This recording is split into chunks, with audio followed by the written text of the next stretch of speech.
오늘 소개해드릴 기술은 자율주행 차량 플랫폼과 제어 방법에 관한 내용이고요. 일단은 배경은 최근에 자율주행 많이 이제 하시니까 그만큼 이제 또 기존의 그러니까 기존의 자동차 산업 종사 기업뿐만 아니라 이제는 IT 기업들도 많이 또 로봇 기업들도 자율주행 기술에 대해서 많이 활용도 하고 이제 그쪽에서 자동차 기술 분야로 좀 이동도 하시는 상황입니다. 그래서 지금 자율주행 어떤 기술 개발을 하고 싶은데 한마디로 자율주행 차가 없어서 못하는 경우도 있고요. 또 자율주행 차를 우리는 인식 기술을 잘하고 경로 생성 기술 이런 것들을 잘 하는데 실제로 차량을 제어를 하려니까 제어 방법에 대해서 또 자동차는 전혀 다른 도메인이니까요.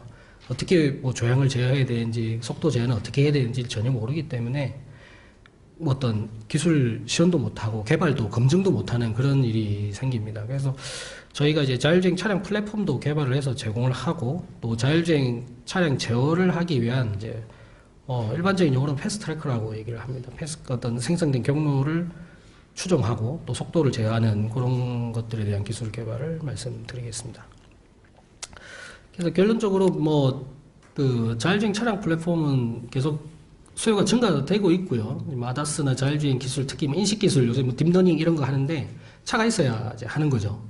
그렇기 때문에 그래서 필요성이 증대가 되고, 그래서 개발하는 기술이나 부품의 유효성을 검증하기 위해서는 능동제어가 가능한 차량이 있어야 됩니다. 그런 차량들이 필요하고요. 그래서 특히 신규 개발 업체의 경우에는 했다라고 어떤 프로모션을 하려고 해도 차가 없으면 되게 힘든 부분이 있죠.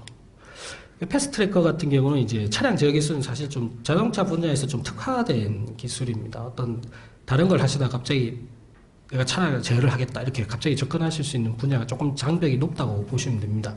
그래서 이 부분에 대해서는 이미 자동차 분야에서 많이 기술 개발을 해놨고 각각 다른 방식으로 좀 완성도가 높은 상황입니다. 그래서 그런 기술을 충분히 활용하시면 될 것 같고요.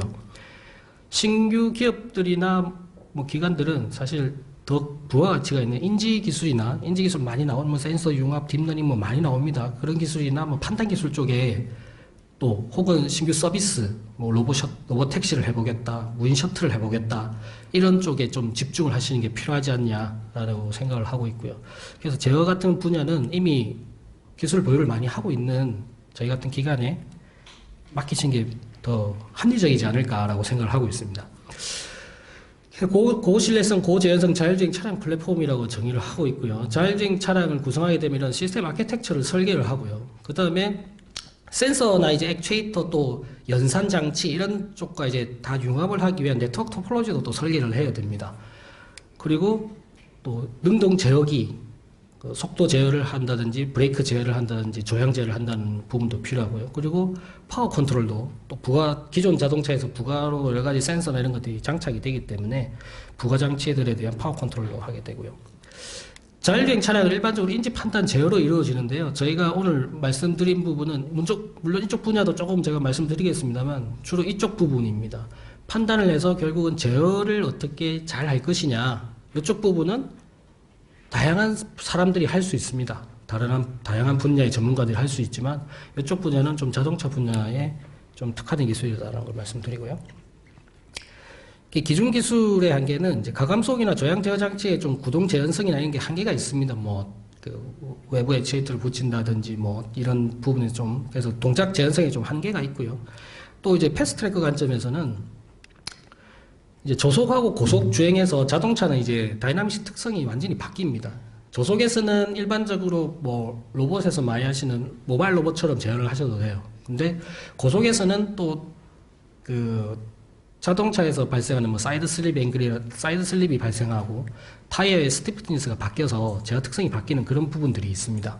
그런 부분에 대한 거를 반영을 해서 좀 제어를 해야 되는 거죠. 그래서 고속 구간을 다 이제 막날 수 있는 경로 추정 제어기가 필요하다고 말씀드리고요. 그래서 저희가 개발한 거는 이제 풀스피드 레인지 지원을 할 수 있는 고성능 패스트트래커를 일단 개발을 했습니다. 운전자 수용성하고 고정비를 동시에 만족을 하고요. 이제 지오메트릭이나 다이나믹 기반 제어 모드 변화를 하는 히스테리시스를 줍니다. 속도도에 따라서. 지오메트릭이 이제 일반적으로 얘기하는 모바일 로봇 베이스의 제어입니다. 그냥 바퀴 조향각이 몇 도 돌아갔지 요거 보고 그럼 얼마나 더 돌려야 되지? 이렇게 제어하는 거죠. 다이나믹스는 이제 차량 다이나믹스 모델을 풀면서 실시간으로 제어해야 되는 것이고요. 제어 성능 저희가 해보면 종방향 속도 오차 같은 경우에는 뭐 저희가 실험해본 거는 120까지도 했는데요. 즉 자료가 업데이트가 안 됐고요. 100km 정도까지는 한 1kph 이하에서 다 제어가 될 수 있고요. 행방향 제어 오차 같은 경우에는 차액의 경우죠. 이제 0.6G, 이제 행방향 가속도가 0.6G인 경우에 이제 40cm 정도 차이가 나는 기술을 가지고 있습니다. 0.6G라고 하면 이제 감이 잘 안 오실 수 있는데, 차량이 일반적으로 출시되는 차선 유지 장치 있지 않습니까? 지금 많이 차에 탑재돼서 나오죠. 그 장치가 0.1G를 넘지 않습니다. 제어를 할 때. 0.1G를 넘지 않고 0.4G가 되면 차가 전복될 수 있다고 얘기를 합니다. 0.6G가 되면 정말 바닥에서 그 노면과 타이어가 끌리는 소리가 나면서 끼익 하는 소리가 납니다. 그런 0.6G의 상황에서 40cm 정도의 제어 성능을 가지고 있다라고 말씀드리고요. 그리고 저희가 레인 센터링이나 이런 기술들을 바탕으로 해서 레인 센터링이나 레인 체인지 같은 이런 것들을 또 보유를 하고 있습니다. 저희 자부엔 이제 차량은 이제 이렇게 자율주행 차량은 여기 구성이 되어 있고요. 지금 이거는 뭐 또 따로 말씀드리겠습니다. 속도 제어는 저희가 일단 뭐 PI 컨트롤러를 가지고 있고요. 다만 이제 I 컨트롤러에서 발산 방지하기 위해서 안티 와인드업 로직을 넣어서 이제 발산하지 않게 제어를 하고 있습니다. 그리고 이제 일반적으로 지오메트릭 방식을 저희도 사용을 하는데, 저속에서 사용합니다. 저속에서 사용을 하는데, 저속도 하고 고속도 사용합니다. 뭐 타겟 어플리케이션에 따라 다르게 쓰는데, 일반적으로 지오메트릭을 하면 차량의 조향 각도를 반영하지 않고 이제 차량의 헤딩각과 경로의 그 각도 차이만큼만을 보통 반영을 해서 제어를 합니다. 근데 그렇게 되면 차가 속도가 좀 올라가면 차가 이렇게 출렁출렁거리는 현상이 생겨요. 제어 로직은 정말 간단하지만 출렁출렁거리는 현상이 생깁니다. 그래서 저희는 요 헤딩 앵글을 추정할 때 차량의 현재 조향각까지도 반영을 합니다. 현재 조향각이 어느 정도 틀어져 있는지를 보고 예상 경로를 산출을 해서 제어를 하는 방식을 취하고 있습니다. 그렇게 되면 이제 어느 정도 댐핑 효과가 있기 때문에 좀 더 스무스한 조향을 할 수 있고 핸들의 채터링이 좀 방지되는 효과가 있습니다. 그래서 요 같은 지금 지오메트릭 좀 변형된 지오메트릭 기술 같은 경우는 이제 SLC라고 DLC라고 하는데 싱글 레인 체인지, 더블 레인 체인지라고 합니다. 이제 차선 한 번 바꾸는 거, 두 번 연속 바꾸는 거, 이런 것들에 좀 빠른 응답 특성이 필요한 거죠. 왔다 갔다 이렇게 바꾸는 경우. 그런 경우에 이제 그 빠른 응답 특성과 고정밀 제어이 용이하고요. 말씀드린 대로 0.63G lateral acceleration 상황에서도 40cm 정도의 그걸 하고요. 일반적인 뭐 전통적인 지오메트릭 메서드 같은 거는 0.3G만 넘어가도 얘가 발산해 버려요. 이제 추종하지 못하고. 그래서 실험을 할 수 있는 어떤 환경이 굉장히 제한적이 되는 거죠. 그리고 이제 지오메트릭을 말씀드렸고, 이제 다이나믹스 기반은 이제 그 핵마양 다이나믹스 모델을 저희가 이자유도를 가지고 4차원의 공간 모델링을 써서 그 경로와 차량의 관계를 이용해서 여러 가지 값들을 추정하면서 제어를 합니다. 사이드 슬립 앵글을 추정하고 있고요. 이 같은 경우에는 제어 로직이 좀 복잡합니다. 이제 실시간으로 다이나믹스를 풀면서 차량의 사이드 앵글을 추정하면서 제어를 해야 되기 때문에 복잡하지만 대신에 큰 곡률 반경, 고속 주행 시에 굉장히 스무스한 주행이 가능합니다. 그래서 이런 것들을 또 자동차 업체 쪽에서 그 신생업체에서 저희 기술을 좀 이렇게 가져가서 많이 쓰고 있습니다. 이 같은 경우에는 이제 이런 좀 저희 자부엔 피지인데요. 피지에서 이렇게 직선로와 이렇게 선회로를 돌았을 때 한 80km 정도로 돌았습니다. 돌았을 때 평균 에러는 16cm, 맥시멈 에러는 46cm. 대신 이건 레터럴지는 크지 않겠죠, 이제. 굉장히 좀 스무스한 주행을 하기 때문에. 그래서 저희가 이런 소프트웨어도, 통합 소프트웨어도 이제 다양한 형태로 개발을 해서 같이 운영할 수 있도록 지원을 해드리고 있습니다. 지금 제가 말씀드리는 기술은 뭐 어떤 개념적인 기술은 아닙니다. 이미 다 개발이 돼서 몇 년 전부터 지금 저희가 업체에 지원을 하고 있고 이미 필드에서 검증이 된 기술들입니다. 그리고 저희가 또 기술 개발할 때는 이제 지금 자동차 업계에서 많이 쓰이는 모델 베이스드 기술을 적용합니다. 모델 베이스드 개발 방법을. 그래서 성과가 유형 결과물이라고 할까요? 그 유형적 결과물을 관리하기가 좀 좋습니다. 모델 베이스로 돼 있기 때문에 그거를 오토코드 제너레이션에서 C 코드 형태로 바꾼 다음에 인베디드 포팅을 합니다. 저희가 인베디드 ECU 같은 경우도 차량 스펙 만족하는 AC Q100이나 200 만족하는 ECU를 써서 보드를 제작해서 이렇게 차량에 적용하는 걸 지원하고 있습니다. 그래서 지금 뭐 다양한 적용 권한은 자율주행 차량 응용 기술 개발에서 이제 쓸 수 있고요. 뭐 계속 이제 자율주행 많이 나올 건데 자율주행용 이제 뭐 핵심 센서나 부품 기술 개발할 때 이런 플랫폼 기술 활용해서 우리 기술 개발 검증도 자체로 하고 또 프로모션도 할 수 있을 겁니다. 그리고 AI 딥러닝 기술 개발에도 활용할 수 있겠죠. 그리고 행방향 제어기 기반 경로 추진 서비스나 제품 이런 것들을 쓸 수 있고요. 기아과 동력하게 어떤 제어의 차이점을 말씀드렸습니다. 종방향 제어기도 마찬가지입니다. 그래서 이런 뭐 네트워크 토폴로지도 저희가 설계를 해서 드리고요. 이 같은 경우는 지금 최근에 많이 나오는 이제 그 AI 하는 딥러닝 하는 그 엔비디아 PX2 베이스로 해서 저희가 기술 개발도 하고 있고요. 이 같은 경우는 이제 저희가 G80 차량 베이스로 해서 차량 플랫폼을 개발한 사례가 되겠습니다.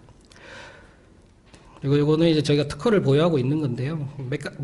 특허하고 사실 이 기술하고는 뭐 이런 기술들이 다 반영이 돼서 지금 앞서 말씀드린 그런 것들을 적용해서 실제 필드에서 돌리고 있는데, 이 같은 경우는 타이어의 이제 압력에 따라서 다이나믹스가 그 차량 속도가 올라가면 타이어 압력이 변하면 타이어의 스티프니스가 바뀝니다. 그러면 TPMS가 어차피 차량에 장착돼 있으면 압력을 현재의 타이어 프레셔를 보고 스티프니스가 얼마일 거라는 거를 추정을 해서 제어 그 옵저버를 써서 그 값을 추정해 가지고 제어기에 반영을 하는 특허가 되겠습니다. 그리고 요거는 차량은 절대 위치 측이 보정 장치인데요. 요거는 이제 절대 측이가 이제 GPS를 통해서 들어오는데 아시겠지만 뭐 멀티패스나 이런 거 통해서 이제 엉뚱한 거 찍겠죠. 그렇게 되면 차량에 장착되어 있는 서라운드 센서나 제2의 센서로 어떤 노변에 있는 비콘과 상대 측위를 계산을 합니다. 예를 들어 이런 신호등의 위치, 절대 위치를 맵에서 가지고 있다. 그러면 서라운드 카메라로 봤을 때 이것과 내 차의 거리는 이 정도 방위각이 얼마고 거리는 이렇게 떨어져 있는데 실제 GPS는 여기를 찍고 있다는 거죠. 그러면 그 위치 값을 보정해서 내 차의 위치를 보정하는 케이스가 특허가 되겠습니다. 이 정도로 하고 제가 동영상을 지금 그 촬영을 다 하고 계셔서 좀 저희가 업체들하고 한 것보다는 저희가 자체적으로 한 것들을 몇 개 보여드리겠습니다. 이 같은 경우는 이제 그 기업 쪽에서 이제 사람이 이제 심박수를 측정하는 그 밴드라고 그러죠. 저는 잘 모릅니다만 이제 손목에 차가지고 하는 밴드 타입의 심박수 측정하는 센서가 있었습니다. 제가 차고 있는 요건데요. 요거를 떼면 이제 사람이 이제 어떤 뭐 쇼크가 와서 심장마비가 왔다라고 판단을 합니다. 자율주행 차량이.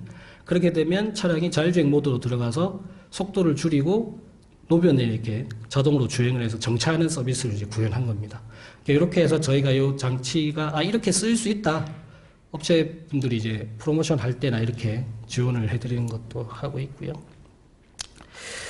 그리고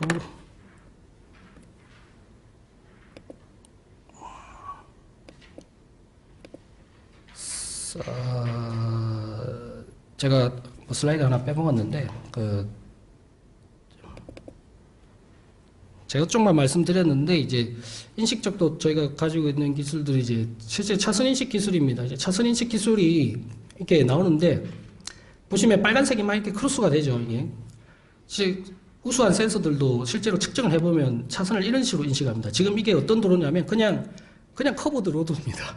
커브드 로드인데 실제 카메라는 막 이렇게 인식하는 거죠. 그러면 저희가 여기다가 차량의 동특성을 반영을 합니다.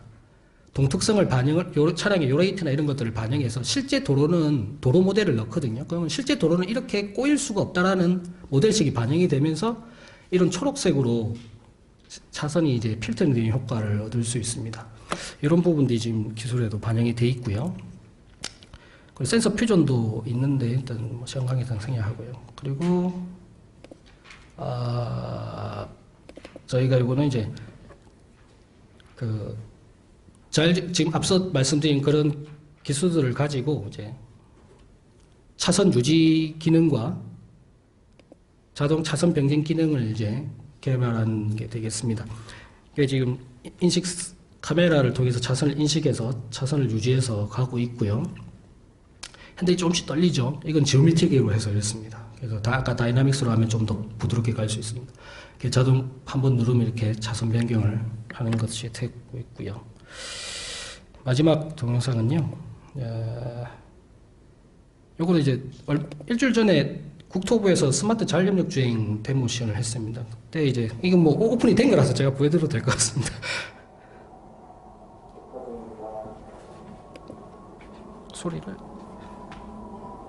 소리를 어떻게 바꾸죠? 네. 이렇게 해서 지금 저희가 쌍용차와 같이 개발을 하고 있는데 이런 GUI나 이런 것들을 다 개발을 해서 지금 조향의 토크 제어를 하고 있는 모습입니다. 그래서 이렇게 제어를 하고요. 차선 유지를 지금 하고 있는 겁니다. 앞에 차선이 안 보이는데 잘 인식해서 가고 있습니다. 하고 이제 또 보다 보면 이렇게 자동 차선 변경을 지금 하고 있는 거죠. 깜빡이를 딱 넣으면 자동으로 차선 변경하는. 이것도 사실 차선 변경할 때 경로를 생성해서 그 패스를 따라가는 거거든요. 이렇게 고성능 패스 트래커가 있어야 가능한 부분이고 경로도 생성할 수 있습니다. 저희가 이걸 일단 일일이 특허를 내지 않는 이유가 사실 저희는 특허를 낼 이유가 별로 없습니다. 기술을 가지고 있으면서 오히려 기업체분들을 지원하고 이렇게 밑에 뒤에서 지원하는 그런 것들을 많이 하고 있습니다. 이상입니다.